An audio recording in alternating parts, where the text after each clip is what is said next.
Greetings and welcome back to room 303 in our chats with Emily, as we are calling our readings through the poetry of Emily Dickinson. We are using the Johnson edition, and we now turn to poem 498, I envy seas whereon he rides. Now, right away, this is a poem, much like many that we've seen, but we're going to ask, who is the he of this poem?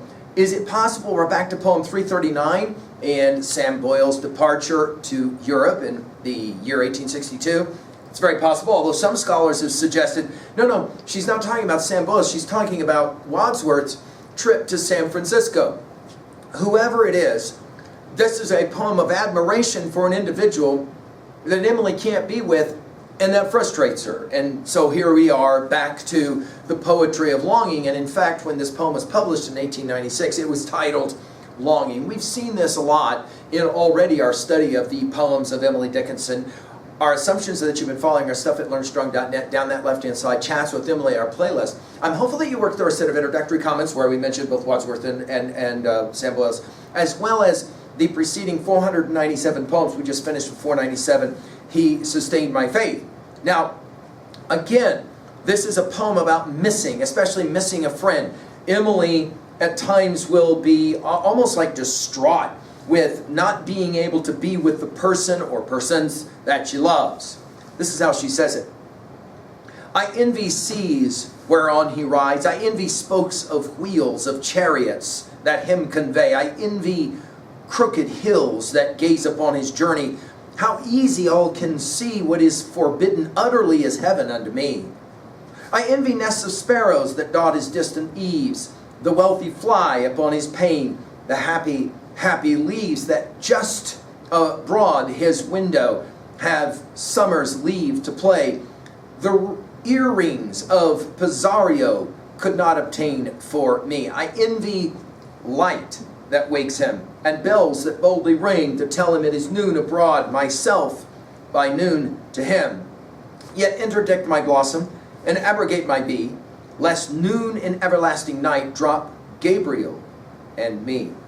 Now, guys, it's sometimes a debate how seriously we should take the tone of some of these poems. It is easy to read a poem like this and to see her as distraught, okay? This longing tone.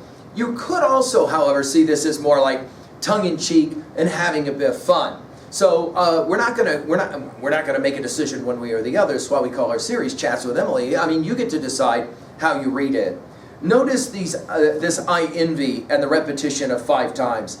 She'll begin with, first of all, he's away on the seas. This, by the way, seems to suggest more Sam Boyle's than it does Wadsworth. I envy seas whereon he rides. This idea of riding, some scholars have pointed out, might come from Shakespeare's Antony Cleopatra, Act 1, Scene 5, line 21. Oh, happy horse to bear the weight of Antony. You'll remember Cleopatra says, I envy seas whereon he rides. I envy spokes of wheels of chariots that him convey. In other words, I wish that I could be the thing that, the physical thing that he is riding on or whatever, because then I could be with him. In other words, what is she arguing for? Well, I wish I could be more approximate. I wish I could be closer and he's farther away. Notice I envy crooked hills. Her adjectives here are fun. That gaze upon his journey.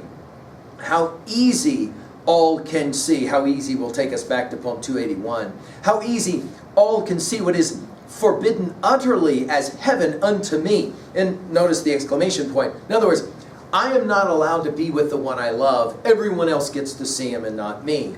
And then another I envy. I envy nests of sparrows. Sparrows will take us back to poem 84. And of course, Emily loves her poems about birds. We'll see one in 500, in fact. I envy nests of sparrows that dot his distant eaves, the wealthy fly upon his pane. This is fun because, of course, when we did 465, I heard a fly buzz when I died. We have a different kind of fly. Here are those, even the fly, who's now wealthy, right, bumping against the window where he lives, have summer's leave to play.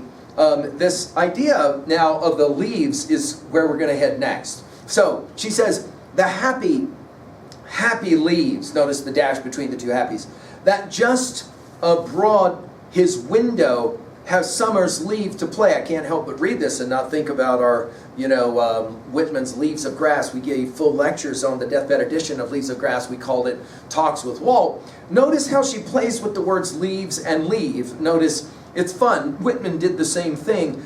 Leaves get to dance outside his window because the summer wind, and I don't get to be there. And then she'll go to, we're back to poem 73 with Pizarro and that long journey that they took. We talked about to see the Pacific from Peru. The earrings of Pizarro could not obtain for me. In other words, I don't want treasure, I want him.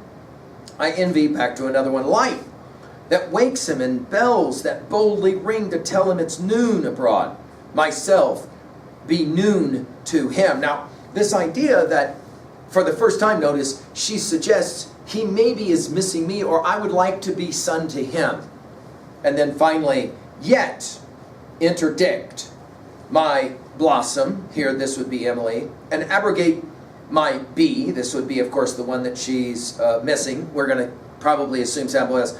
Lest noon, we're back to noon again, in everlasting night, notice both capitalized, drop Gabriel, and me, Gabriel of course, the archangel, and here being equated with Sam, and me. Now when we get to poem 570, we'll come back to this poem. She says it this way: I could die to know, 'tis trifling knowledge, newsboys salute the door, carts joggle by, morning's bold face stares in the window, were but mine the charter of the least fly, we're back to flies.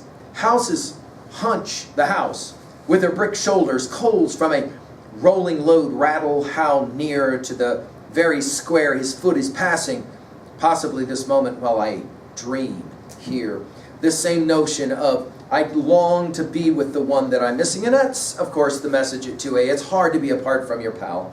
At 2B, the repetitions of this poem I think are compelling, with especially I envy. At 3A, well, poem 710, when we get there, we'll come back to this poem. 430 and 359 we've already met, which sounds very similar, and then we just read 570.